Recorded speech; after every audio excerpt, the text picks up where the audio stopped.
Our today's topic is latent heat. First of all, you should know about the meaning of latent. Latent means hidden and heat is a form of energy. आप किसी भी चीज को heat provide करते हो तो आप क्या ऑब्जर्व करोगे कि उसका टेम्परेचर राइज हो रहा है. Whenever heat is provided to a system, उसका टेम्परेचर इंक्रीज हो रहा है. But in the case of change in state of matter, when you provide heat to the substance जिसकी आपको स्टेट चेंज करनी है, उसमें उस केस में टेम्परेचर इंक्रीज नहीं करता.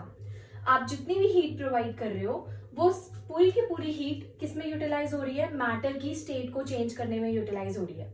उसका टेम्परेचर बिल्कुल भी नहीं बढ़ेगा. उस हीट को हम बोलते हैं latent heat. The heat energy which has to be supplied to change the state of a substance is called latent heat.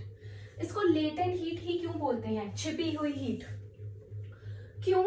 Because ये latent ये जो हीट है ये उस सब्सटेंस में ही कहीं छिप जाती है जिस सब्सटेंस की हम स्टेट चेंज कर रहे हैं. फॉर एग्जाम्पल सॉलिड को लिक्विड में चेंज कर रहे हैं तो सॉलिड के अंदर ये हीट हिडन हाइड हो जाएगी एंड सॉलिड लिक्विड में कन्वर्ट हो जाएगा. उसका टेम्परेचर राइज नहीं होगा. Latent heat does not cause a rise in temperature of the substance. That is why only it is called latent heat, क्योंकि वो टेम्परेचर राइज नहीं कर रही है. वरना हीट प्रोवाइड करने पे basic phenomena is rise in temperature. Temperature बढ़ेगा ही बढ़ेगा. गर्मी होगी तो टेम्परेचर बढ़ेगा. लेकिन जो आप हीट प्रोवाइड कर रहे हैं मैटर को स्टेट चेंज करने में, उसकी स्टेट चेंज हो रही है बट टेम्परेचर इंक्रीज नहीं हो रहा. It means there is some latent heat, some hidden heat. तो बेसिकली जो हम लेटेंट हीट सप्लाई कर रहे हैं वो जा कहाँ रही है फिर? ये मैंने बताया कि वो छुप जाती है मैटर के अंदर ही, लेकिन छुपना इन द सेंस कि वो कुछ काम कर रही है अंदर. वो क्या कर रही है? The latent heat which we supply is used up in overcoming the forces of attraction. आपने पढ़ा था मैटर में फोर्सेस ऑफ अट्रैक्शन होती है, सॉलिड में फोर्सेस ऑफ अट्रैक्शन मैक्सिमम होती है, लिक्विड में थोड़ी इंटरमीडिएट, गैसेस में मिनिमम फोर्सेस ऑफ अट्रैक्शन. तो जब सॉलिड ने लिक्विड में कन्वर्ट होना है तो उसकी जो फोर्सेस ऑफ अट्रैक्शन है हमें उसको ओवरकम करना पड़ेगा, उसको तोड़ना पड़ेगा उनकी फोर्सेस ऑफ अट्रैक्शन को. तो वो कौन तोड़ता है? This latent heat which we supply is used up in overcoming the forces of attraction between the particles of substance during the change of state. जब आपकी स्टेट चेंज हो रही है तो फोर्सेस ऑफ अट्रैक्शन को ओवरकम करने के लिए ये हीट यूज होती है. तो हमने दो केसेस स्टडी किए थे, solid to liquid then liquid to gases. तो उन दोनों में दो अलग अलग लेटेंट हीट्स हैं. जब आप सॉलिड टू लिक्विड जा रहे हैं then you have latent heat of fusion, and when liquid to gas change हो रहा है that is latent heat of vaporisation. अभी हम स्टडी करेंगे what is latent heat of fusion and what is latent heat of vaporisation.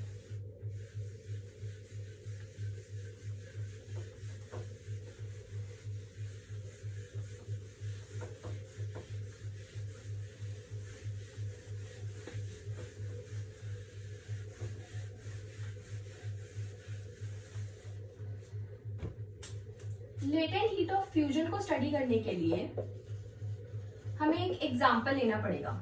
Latent heat of fusion, अभी मैं आपको इसकी डेफिनेशन भी लिखवा रही हूँ. चलो पहले डेफिनेशन ही लिख लो. The amount of heat required, कितनी हीट चाहिए? The amount of heat required to convert a solid of या 1 kg solid, to convert a solid of 1 kg into liquid state at its melting point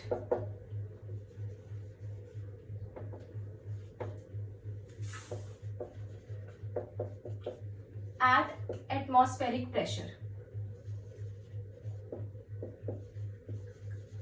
जो आपने heat provide करनी है वो heat उसके melting point पे provide होनी चाहिए. ये नहीं कि मेल्टिंग पॉइंट से कम टेम्परेचर है आपका या कम टेम्परेचर है तो वो सॉलिड मेल्ट नहीं होगा. कितनी हीट चाहिए हमें एक 1 kg सॉलिड को लिक्विड में कन्वर्ट करने के लिए, उसको हम बोलते हैं लेटेंट हीट ऑफ फ्यूजन. इसका एग्जांपल है जब हमें आइस को कन्वर्ट करना है वाटर में. आइस का मेल्टिंग पॉइंट होता है 0 डिग्री सेल्सियस. हमें चाहिए होती है approximate 3.34 into 10⁵ joules of heat to convert 1 kg of ice into water. अब हमें कैसे लेटेंट हीट का कंसेप्ट कैसे समझ आएगा? हम एक एक्सपेरिमेंट करेंगे. हमने एक बीकर लिया, उसमें हमने आइस क्यूब्स डाल दिए, बहुत सारे आइस क्यूब्स डाल दिए, प्लस उसमें एक हमने लेबोरेटरी थर्मामीटर यूज किया, लेबोरेटरी थर्मामीटर यूज किया, और उसके नीचे हमने एक बंसन बर्नर लगा दिया. ये पूरा स्टैंड पे है, ठीक है. अब क्या हो रहा है? हीट प्रोवाइड हो रही है इस बीकर को. वाटर मेल्ट होना स्टार्ट होगा आइस में. आइस का मेल्टिंग पॉइंट होता है 0 डिग्री सेल्सियस.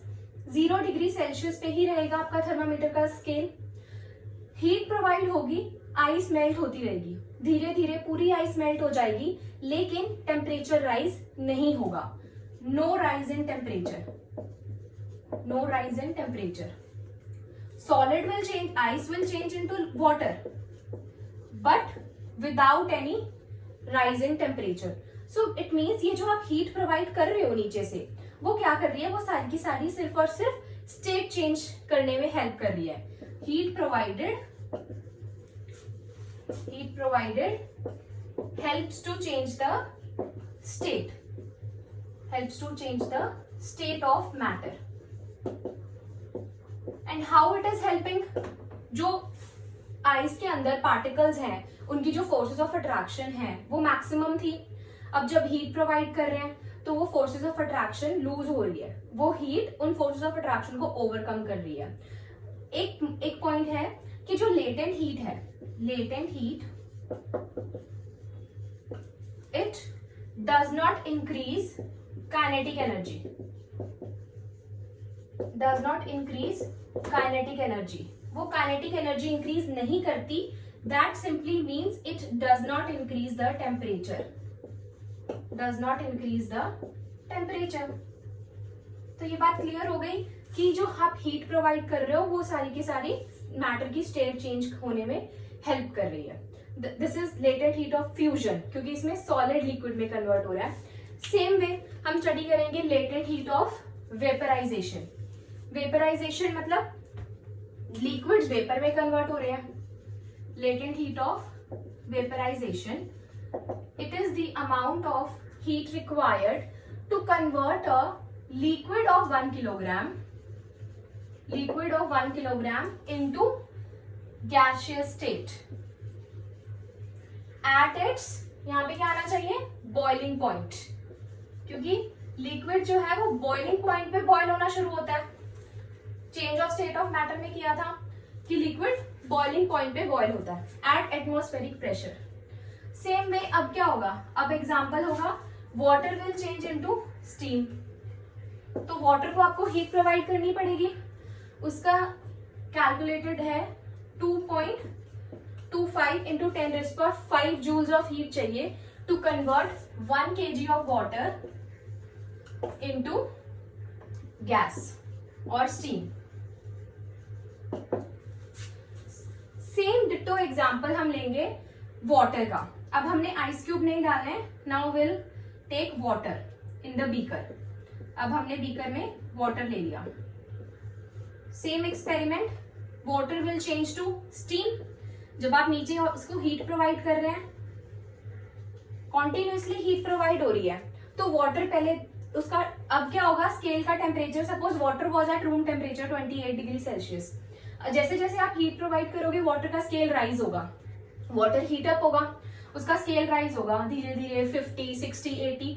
जब वो 100 डिग्री सेल्सियस पे पहुंच जाएगा वाटर, तो इट मीन्स वो बॉयल होना शुरू हो जाएगा. वो बॉयल होगा तो स्टीम बनेगी, धीरे धीरे उसकी स्टीम बनेगी, लेकिन उसका टेम्परेचर राइज नहीं होगा. ये सारा ऑब्जर्वेशन है, एक्सपेरिमेंट किया है, और इसकी ये सारी ऑब्जर्वेशन है कि टेम्परेचर स्केल लेबोरेटरी थर्मामीटर पे टेम्परेचर राइज नहीं करता. सारा का सारा वाटर जब तक स्टीम में कन्वर्ट नहीं हो जाता. तो बेसिकली फिर से वही बात कि लेटेंट हीट, जो आप हीट प्रोवाइड कर रहे हो, that is your latent heat which is helping in heat provided helps to change the state of matter. whether it is solid to liquid or liquid to gas. बस नाम अलग है. Solid to liquid जा रहे हैं तो latent heat of fusion है, और liquid to gaseous जा रहे हैं तो latent heat of vaporization है. ये heat कुछ नहीं कर रही है, आपके matter की state को change करने में help कर रही है. वो कैसे? That it helps in overcoming the forces of attraction. Latent heat helps to overcome the forces of attraction. Overcome the forces of attraction. एक important बात बस, last topic, that ice is more cooler than water and steam causes more severe burns than water. Same temperature, because ice का भी temperature 0 degree Celsius है.